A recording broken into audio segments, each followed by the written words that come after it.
for you this lesson from Unity of the Keys Spiritual Center.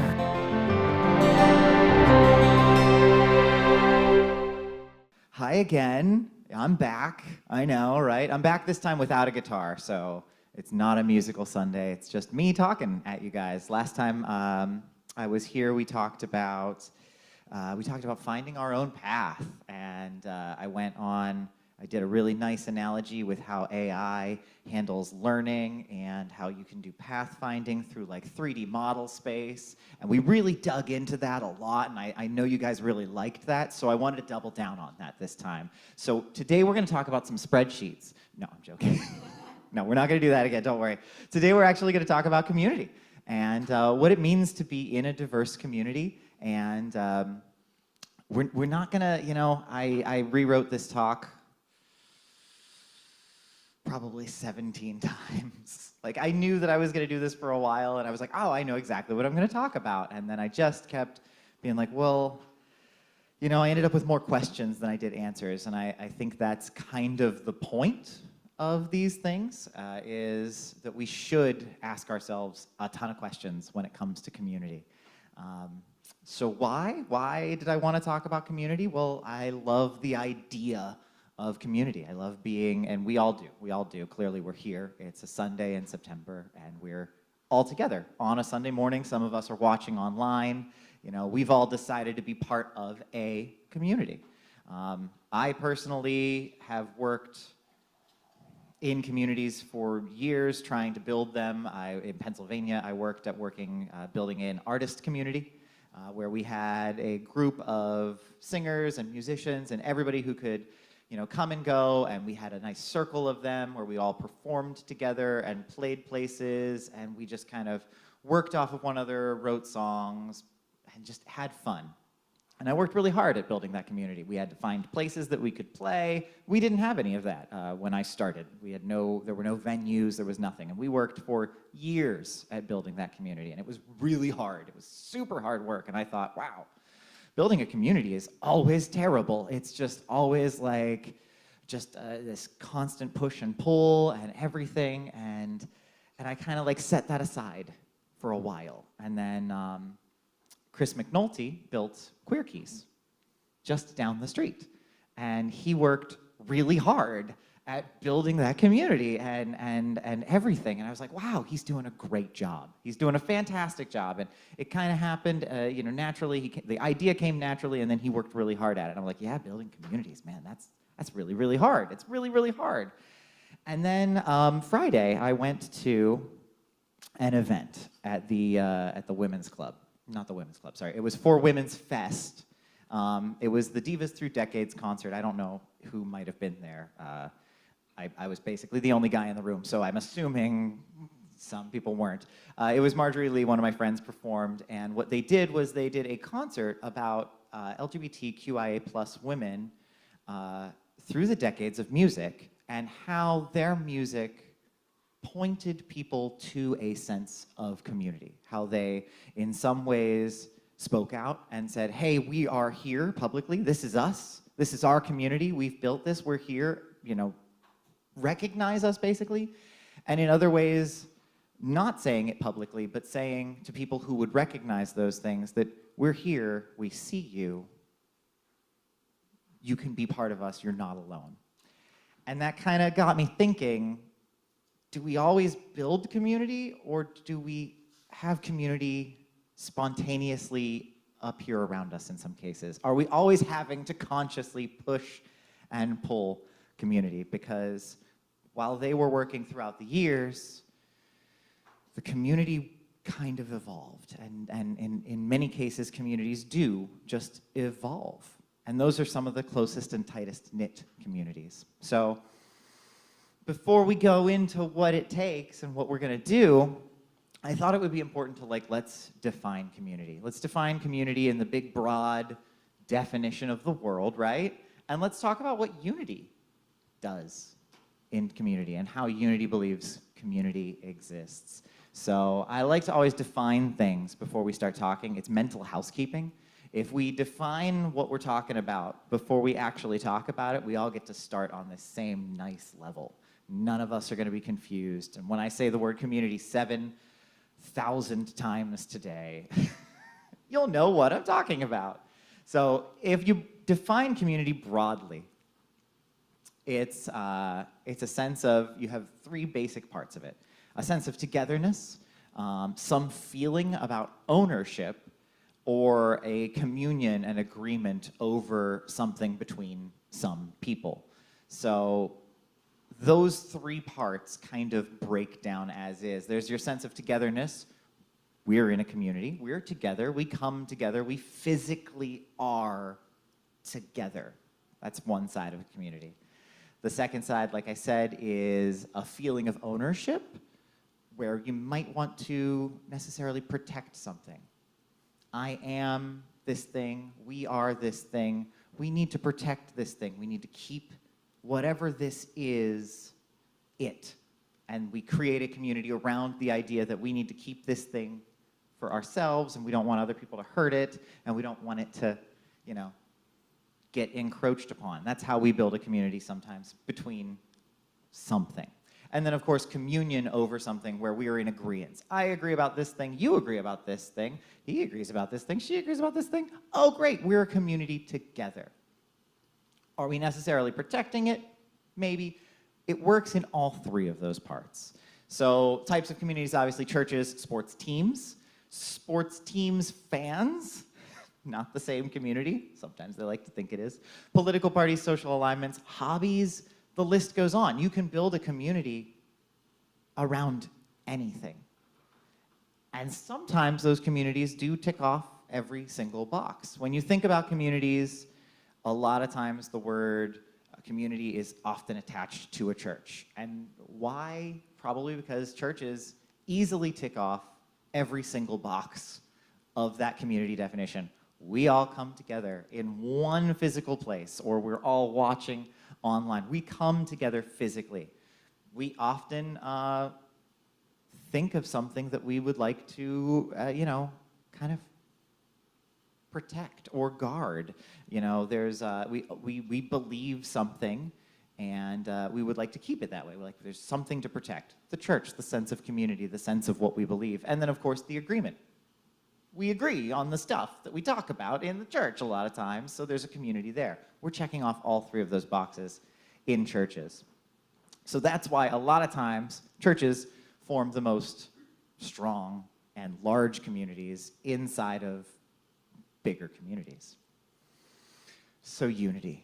What does unity think about community? Well, unity has a really interesting take, where most churches have the sense of we are a community, we are this community, and they do that very, very specific definition that I talked about, the three things. They check off all those boxes.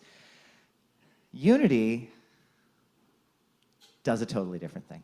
It's the same, but it's at such a broader scale. We like to be that big, diverse community, and Unity believes in the idea of spiritual oneness. We're all the same being. We're all spiritually connected. We are all together. Therefore, we are all part of the same community at all times. No matter what, we're all together in one community always. The hope and the goal is to realize that we're actually all part of that community. Despite what we want to believe, despite what we want to see, despite what we hear, we are actually all together in that community always.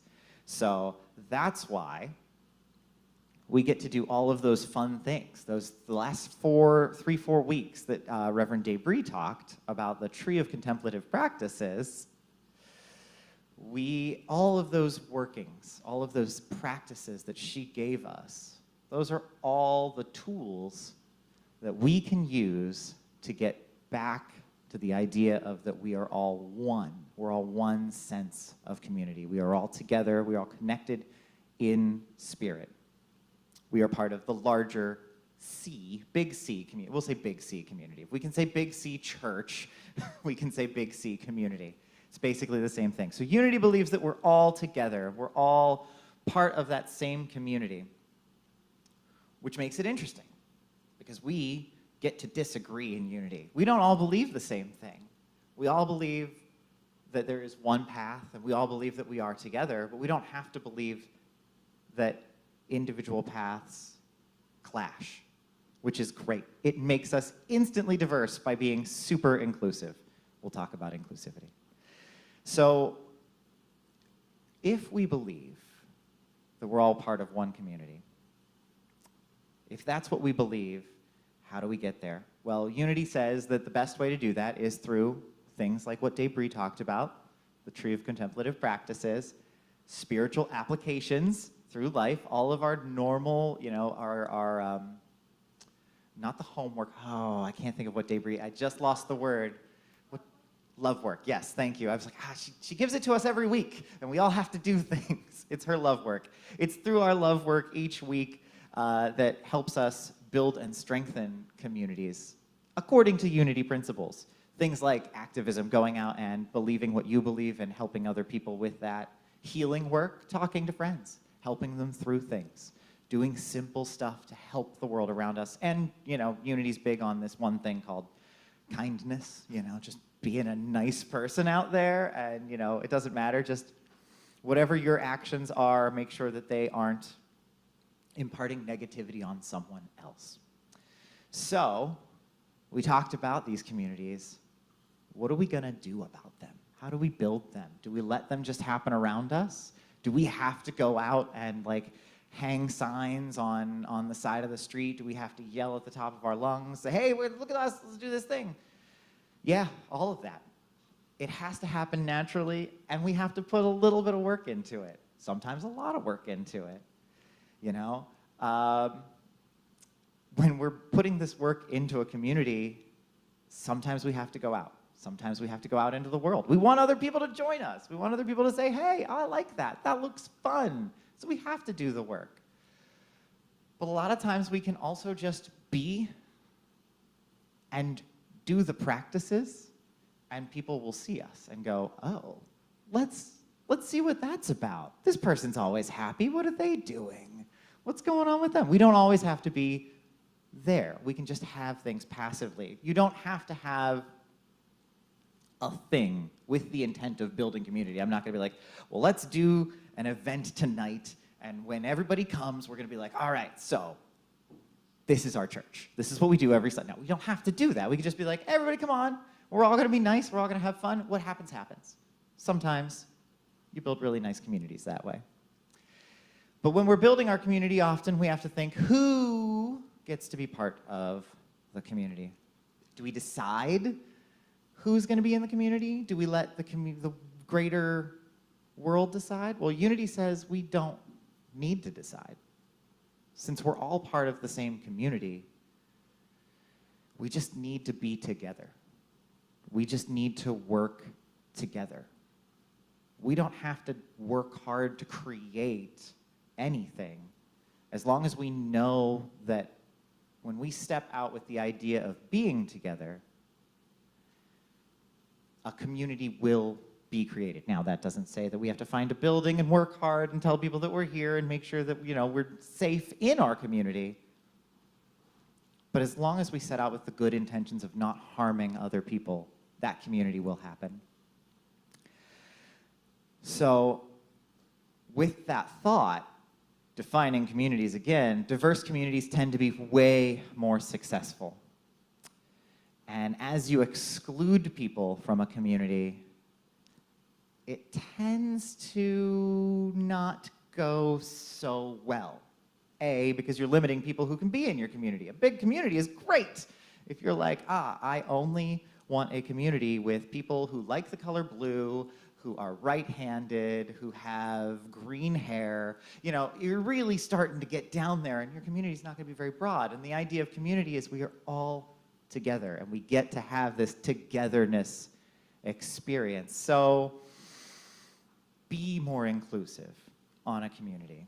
Be more wanting to be together. Unity says that if we're all part, think of it this way, if we're all part of the same community, if we're all one in the Spirit, then anything that separates us, anything that we try to do to separate out from other people. When we say, I'm not this, they're not this, whatever is not this, we are actively putting energy into shutting the flow of things down. We're actively opposing what is supposed to be happening, which is the natural order of us being all connected. If we believe that we're inherently connected, then to actively separate us takes that energy. It's like standing in the middle of a stream. The stream is going to flow. We're there being like, no, don't flow this way. And we have to push against that water flow as opposed to just letting it happen. Activism is different. We don't let things happen, but that's fine. Eventually, you know, you have to be super careful about building communities on anti-sentiments and negativity. And the idea is to always think about what we are doing to bring together as opposed to separate one another. We're all about togetherness. We're all one in the Spirit. We sing about it all the time.